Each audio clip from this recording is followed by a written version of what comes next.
వినమ్రులు ధన్యులు, వారు భూమికి వారసులగుదురు. వినమ్రత, ఇందాకన్నాను దీనత్వం అనేది దేవుని ఎదుట, వినమ్రత అనేది మనుషులు ఎదుట. తేడా గమనించారు కదా. నాకు ఈ తేడా తెలియల 10 సంవత్సరాల క్రితం. సో దీనత్వం అనేది దేవుని వద్ద, వినమ్రత అనేది మనుషుల దగ్గర. ప్రియులారా, ఎవరైతే వినయం కలిగి జీవిస్తారో వారు భూమికి వారసులవుతారు అని దేవుని వాక్యం సెలవిస్తుంది. ప్రియులారా, వినయం అంటే మనలో అహంకారం ఉండకూడదు, గర్వం ఉండకూడదు, నేనేంటి నాకేంటని కాలర్ ఎగరేయకూడదు. ఎంత ఉన్నా అణిగిమణిగి ఉండేవారు, పెద్దలకు ఇవ్వాల్సిన గౌరవం ఇచ్చేవాళ్ళు, తమ యొక్క లిమిటేషన్స్ని గుర్తుంచుకునేవారు, వారు ధన్యులు. నీ జీవితంలో ప్రియమైన దేవుని బిడ్డ, నీకు వినయము కలిగి నువ్వు జీవిస్తున్నావా? వినయము అనే వస్త్రాన్ని నువ్వు ధరించుకొని ఉన్నావా అని ప్రతి ఒక్కరూ ప్రియులరా ఆత్మ పరిశీలన చేసుకోవాలి. పరిశుద్ధ గ్రంథం ఎన్నో గొప్ప వాక్యాలు వినయం గురించి చెప్పింది. ఒక వాక్యం చెప్తాను, నాకు చాలా ఇష్టమైన మాట. శేరాపుత్రుడైన యేసు జ్ఞాన గ్రంథము 3వ అధ్యాయములో మీరు 17-18 వచనాలు చూసుకున్నట్లయితే, 18వ వచనం చదువుతాం మీ కొరకు.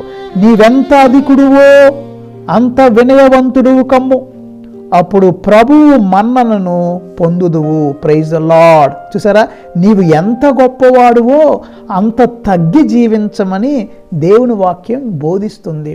మన తెలుగులో చాలా సామెతలు ఉండే ప్రియులారా. ఏమీ లేని విస్తరాకు ఎగిరెగిరి పడుద్ది అని తెలుగులో అన్నారు.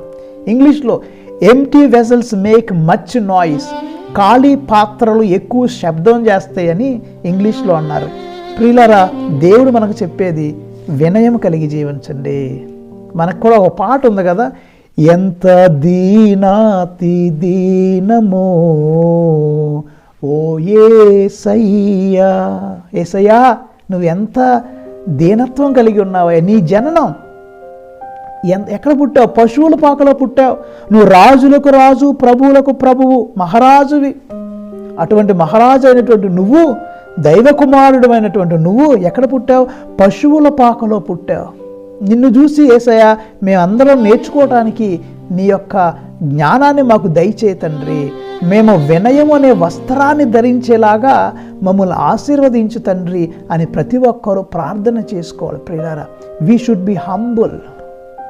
డబ్బున్నా లేకపోయినా, చదువున్నా లేకపోయినా, సంస్కారం కలిగి, వినయము కలిగి, పెద్దలకు ఇవ్వవలసిన గౌరవాన్ని ఇస్తూ మనం ప్రియులారా వినయవంతులై మనం జీవించాలి. కానీ అహంకారంతో బ్రతకకూడదు. ప్రియులారా, వినయం అనే వస్త్రాన్ని ధరించమని దేవుని వాక్యం మనందరినీ హెచ్చరిస్తుంది. ప్రియులారా,